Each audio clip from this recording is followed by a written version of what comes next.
राम राम, सभी का सादर प्रणाम। आज हम एक अवधी गीत लेके आए हैं, सोहर।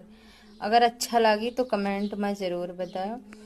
कि बाहरा से ससुरो आए, बाहरा से ससुरो आए, बौहर से अराजी करे हो।